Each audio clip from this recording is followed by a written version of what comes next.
आखिर पति ने ऐसा क्या लिखा खत में जिससे पत्नी ने तलाक। दोस्तों, स्वागत है आपका मेरी एक और नई कहानी में। मेरे पति एक अच्छे इंसान हैं। मैं उनसे उनके स्थिर स्वभाव के लिए प्यार करती थी और जब मैं उनके चौड़े कंधों पर अपना सिर झुकाती थी तो मुझे गर्मजोशी और अजीब सा सुकून का एहसास होता था।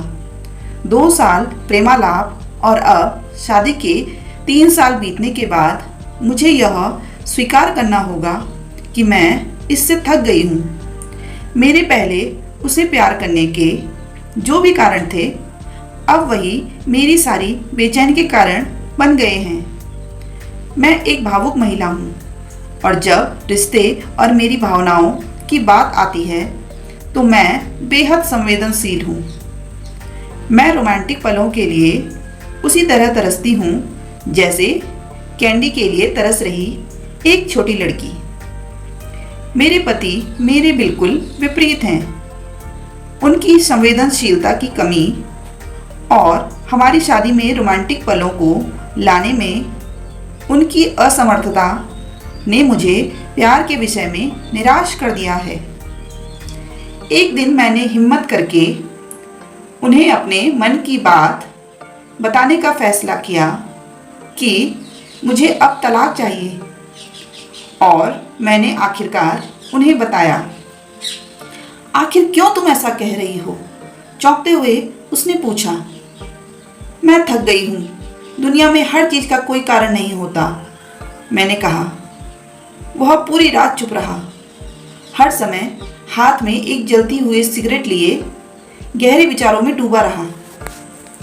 इससे मेरी निराशा की भावना और बढ़ती गई क्योंकि मैं एक ऐसे आदमी को देख रही थी जो अपनी दुर्दशा को व्यक्त भी नहीं कर पा रहा था।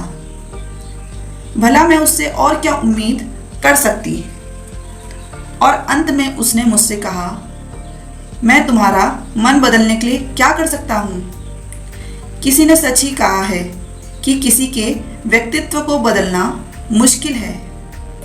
मुझे लगता है मेरा उस पर से विश्वास उठना शुरू हो गया है। उसकी आंखों में गहराई से देखते हुए मैंने धीरे से उत्तर दिया, मैं तुम्हें एक सवाल पूछती हूँ। अगर तुम्हारा जवाब मेरे दिल को मना सके तो मैं अपना विचार बदल लूँगी। मान लो मुझे एक पहाड़ की चट्टान पर खिला एक फूल चाहिए और हम दोनों को ये पता हो कि उस फूल को तोड़ने से तुम्हारी मृत्यु हो जाएगी। क्या तुम मेरे लिए ऐसा करोगे? उसने कहा, मैं कल तुम्हें इसका जवाब दूंगा। उसकी प्रतिक्रिया सुनकर ही मेरी उम्मीदें धराशायी हो गई। मैं अगली सुबह उठी तो पाया कि वह चला गया था और सामने के दरवाजे के पास खाने की मेज पर दूध के गिलास के नीचे उसकी खुरदुरी लिखावट के साथ कागज का एक टुकड़ा पड़ा था जो पढ़े जाने पर ये बातें बयां करता था। प्रिय, मैं तुम्हारे लिए वह फूल नहीं तोड़ूंगा, लेकिन अगर तुम चाहो तो मैं तुम्हें इसके पीछे का कारण जरूर बताना चाहूँगा। यह पहली पंक्ति पढ़ते ही मेरे दिल के हजारों टुकड़े हो गए। फिर भी मैंने पढ़ना जारी रखा। जब तुम कंप्यूटर का इस्तेमाल करती हो तो तुम हमेशा सॉफ्टवेयर प्रोग्राम को गड़बड़ कर देती हो। अंत में तुम स्क्रीन के सामने बैठकर रोती हो। मुझे अपनी उंगलियों को जिंदा रखना पड़ेगा ताकि मैं प्रोग्राम को पुनर्स्थापित करके तुम्हारे कीमती आंसू बहने से रोक सकूं। तुम हमेशा घर की चाबियां गुमा देती हो, इसलिए मुझे दरवाज़ा खोलने के लिए अपने पैरों को जिंदा रखना पड़ेगा ताकि दरवाज़ा तोड़कर तुम्हें घर के अंदर ले जा सकूं। तुम यात्रा करना पसंद करती हो, लेकिन हमेशा एक नई जगह में अपना रास्ता भूल जाती हो। मुझे तुम्हें रास्ता दिखाने के लिए अपनी आंखें जिंदा रखनी पड़ेंगी। तुम्हें हमेशा ऐंठन होती है जब भी तुम्हारे पीरियड हर महीने आता है।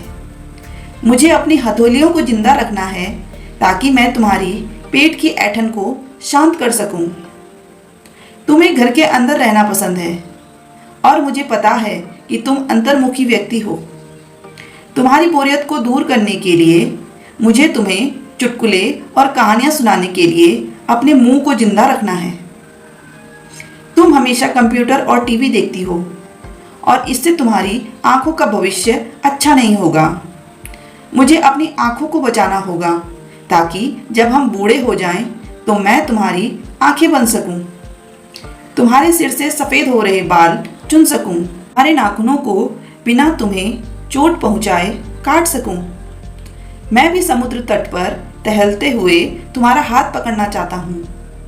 जैसे तुम धूप और सुंदर रेत का आनंद लेती हो और खुशी से गाने गुनगुनाती हो, उसे मैं अपने कानों से सुनना चाहता हूँ। इसलिए मेरे कान जिंदा रहने चाहिए। जब तुम नहा के निकलती हो तो तुम्हारी भीनी भीनी खुशबू को महसूस करने के लिए मेरी नाक जीवित होनी चाहिए। इसलिए मेरी प्रिय, जब तक मुझे यकीन नहीं होता कि कोई है जो तुमसे इससे अधिक प्यार करता है, मैं तब तक उस फूल को नहीं तोड़ूंगा। और जिस दिन ऐसा कोई आया जो तुमसे इससे अधिक प्यार करे, मैं खुशी खुशी उस फूल को तोड़ लूंगा। ये पढ़ते ही मेरे आंसू पत्र पर गिरे और उसकी लिखावट की स्याही धुंधली हो गई। मैंने उसे पढ़ना जारी रखा।